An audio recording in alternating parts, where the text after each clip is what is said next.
Al-Arif Billah Al-Ustadz Al-Habib Ali Al-Jufri mengisahkan detik-detik wafatnya Rasul Shallallahu Alaihi Wasallam. Wafatnya adalah kehidupan sejatinya. Wahai, bagaimana hati kita tidak tergetar dan semakin merasakan kerinduan kepada Rasulullah Shallallahu Alaihi Wasallam. Bagaimana hati kita tidak terkesan dengan beliau. Bagaimana kita tidak dapat melupakan perintah untuk mencintai beliau. Bagaimana hati kita tidak terikat untuk senantiasa merindukan beliau. Bagaimana hati kita tidak tersentuh kala pribadi beliau diperdengarkan. Dalam haji wadahnya, haji perpisahan, Rasulullah Shallallahu Alaihi Wasallam berkhutbah di hadapan sekitar 120.000 orang. Wahai manusia, dengar dan perhatikanlah. Sesungguhnya aku tidak akan bertemu lagi dengan kalian selepas tahun ini. Semuanya terdiam, sambil terus mendengarkan kata demi kata yang diucapkan Rasulullah Shallallahu Alaihi Wasallam. Beliau menasehati dan berwasiat kepada mereka tentang keterikatan mereka dengan Tuhan dan agama mereka. Ketika itu Allah menurunkan ayat. Pada hari ini telah kusempurnakan untuk kalian agama kalian. Aku sempurnakan nikmatku atas kalian. Dan aku ridha Islam menjadi agama kalian. Allah menghidupkan makna kehidupan yang dahsyat di tengah-tengah mereka. Dalam suasana perpisahan dengan Rasulullah Shallallahu Alaihi Wasallam. Saat itu, perpisahan dengan beliau adalah sebuah sisi kehidupan bagi umatnya. Setelah itu, kemudian Rasulullah Shallallahu Alaihi Wasallam pun pulang ke kota Madinah. Bulan Rabiul Awal tiba. Di awal bulan itu, tubuh Rasulullah Shallallahu Alaihi Wasallam terasa lemah. Beliau terserang sakit demam. Tubuhnya pun disirami air sejuk. Beliau bersabda, "Siramilah aku dengan air supaya aku dapat keluar untuk mengucapkan salam perpisahan dengan para sahabatku." Baginda pun disirami air itu, yang membuat tubuhnya terasa lebih segar. Sahabat teragung. Kemudian beliau keluar rumah, melangkahkan kakinya dengan diiringi kedua sepupunya, Ali bin Abu Thalib dan Fadl bin Abbas, radhiyallahu anhuma. Beliau menemui para sahabat. Saat melihat hadirnya Rasulullah Shallallahu Alaihi Wasallam di tengah-tengah mereka, tampak betapa kegembiraan menyemburat dari wajah para sahabat. Kemudian Rasulullah Shallallahu Alaihi Wasallam duduk di atas mimbarnya. Para sahabat terdiam, bersiap untuk mendengarkan segala apa yang akan diucapkan Rasulullah Shallallahu Alaihi Wasallam. Rasulullah Shallallahu Alaihi Wasallam pun berkhutbah. Khutbah perpisahan. Beliau bersabda, "Seseorang telah diberi pilihan antara kehidupan di dunia atau menjumpai Ar-Rafiqul A'la, sahabat teragung, Allah Subhanahu wa Ta'ala." Rasulullah Shallallahu Alaihi Wasallam pun kemudian mengulang-ulang kata itu. Ar-Rafiqul A'la, Ar-Rafiqul A'la, Ar-Rafiqul A'la. Wahai orang yang berakal, adakah kehidupan Allah akan berakhir? Adakah hubungan dengan Allah akan menemui titik penghabisan? Hubungan dengan Ar-Rafiqul A'la itu sesungguhnya merupakan kehidupan itu sendiri. Ucapan Rasulullah Shallallahu Alaihi Wasallam itu menandakan bahwa ia memilih kehidupan yang sejati. Hati sahabat Abu Bakar radhiyallahu ta'ala tersentuh. Ia pun berkata kepada Rasulullah Shallallahu Alaihi Wasallam, "Ya Rasulullah, demi ayah dan ibuku, biarlah ruh kami, anak-anak kami, dan sanak keluarga kami, serta harta-harta kami, sebagai tebusan bagimu." Melihat Abu Bakar radhiyallahu ta'ala mengatakan itu, sahabat Abu Said Al-Khudri radhiyallahu ta'ala berkata, "Ada apa dengan orang tua ini? Apakah ia Abu Bakar sudah pikun?" Rasulullah Shallallahu Alaihi Wasallam telah menceritakan ihwal lelaki ini Abu Bakar radhiyallahu ta'ala, yaitu seorang yang telah meyakini penuh bahwa diri beliau sebagai utusan Allah Subhanahu wa Ta'ala, saat yang lain banyak yang mengingkarinya. Kelak Abu Said mengatakan, "Selepas wafatnya Rasulullah Shallallahu Alaihi Wasallam, aku baru tahu, perkataan Abu Bakar itu perkataan yang tepat." Rasulullah Shallallahu Alaihi Wasallam memandang Abu Bakar radhiyallahu ta'ala, pandangan yang penuh makna. Kemudian beliau berkata, "Biarkanlah sahabatku berkata kepadaku, orang yang paling percaya kepadaku adalah Abu Bakar. Sekiranya aku memilih kawan dekat, niscaya aku akan memilih Abu Bakar. Tutuplah pintu rumah kalian yang menuju masjidku, kecuali pintu rumah Abu Bakar."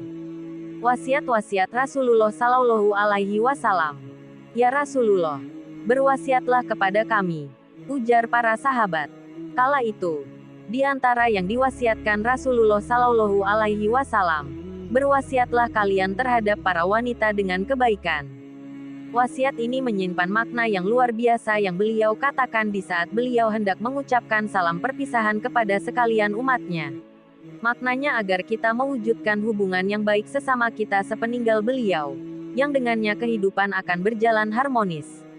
Beliau mewasiatkan ini agar kita dapat menggapai kehidupan yang sebenarnya, yaitu tatkala kita menjalani kehidupan ini penuh dengan kebaikan. Beliau juga berwasiat, dan berwasiatlah kalian dengan baik terhadap keluargaku. Beliau ingin kita dapat terus hidup berkesinambungan dengan beliau.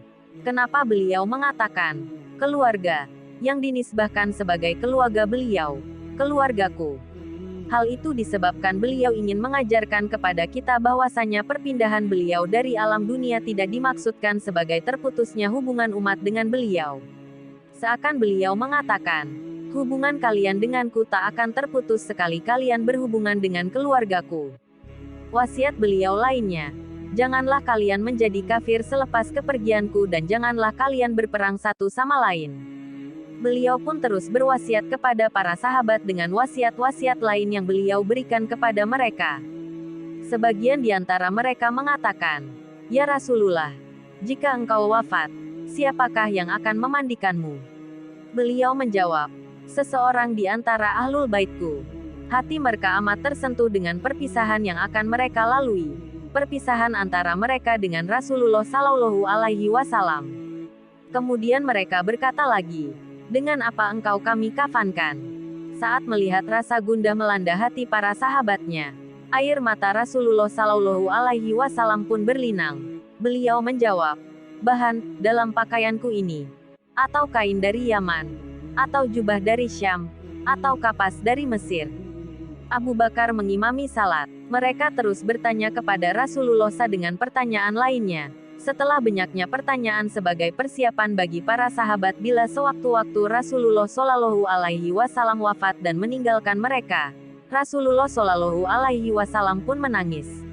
Lalu beliau bersabda, "Berlaku lembutlah kepada Nabi kalian." Kemudian beliau berdiri, melangkah pulang, dan memasuki rumah beliau. Beliau pun merebahkan diri di pembaringan. Di saat yang sama, rasa bimbang semakin menggelayuti hati para sahabat. Kemudian mereka meninggalkan pekerjaan dan urusan mereka dan berkeliling di sekitar rumah Rasulullah Shallallahu Alaihi Wasallam dan masjid beliau. Mereka ingin mengetahui perkembangan berita tentang Rasulullah Shallallahu Alaihi Wasallam.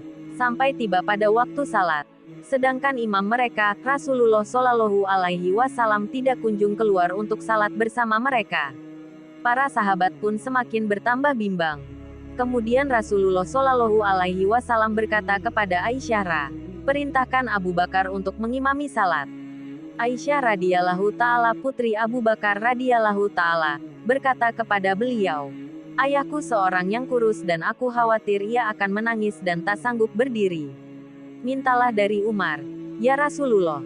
Rasulullah Shallallahu Alaihi Wasallam menjawab, "Kalian seperti sahabat Nabi Yusuf alaihi salam. Perintahkanlah Abu Bakar untuk mengimami salat." Abu Bakar radhiyallahu taala pun bangkit mengimami jamaah salat fardu yang pertama dan salat-salat berjamaah berikutnya. Salam perpisahan. Senin waktu salat subuh, 12 Rabiul Awal. Rasulullah Shallallahu Alaihi Wasallam menyingkap tabir kain dari pintu rumah beliau. Pandangannya mengarah kepada para sahabat. Tampak mereka tengah salat dengan khusyuk dan tunduk di hadapan Allah Subhanahu wa Ta'ala, di bawah pimpinan Abu Bakar radhiyallahu taala. Segala puji bagi Allah. Saat Rasulullah Shallallahu Alaihi Wasallam memperhatikan para sahabatnya itu, masjid pun bercahaya dengan kemunculan beliau. Sampai sebagian sahabat mengatakan, "Hampir saja kami terlalaikan dari salat kami ketika Rasulullah muncul."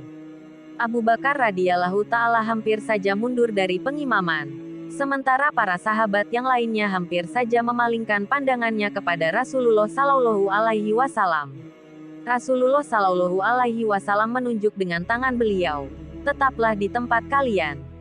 Kemudian beliau menutup kembali tirai di pintu masuk rumah beliau itu.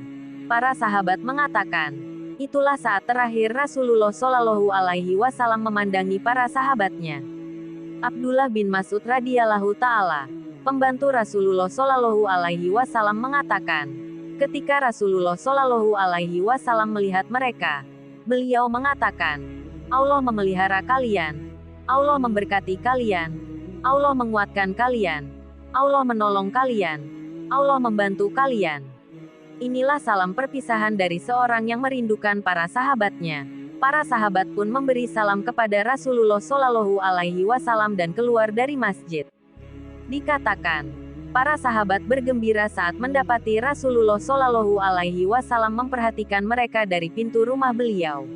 Mereka menyangka kondisi kesehatan Rasulullah Shallallahu alaihi wasallam telah berangsur pulih. Karenanya, sebagian dari mereka kemudian beraktivitas lagi seperti sedia kala. Dan mereka menyangka bahwa itu adalah rahmat Allah Subhanahu wa Ta'ala terhadap mereka.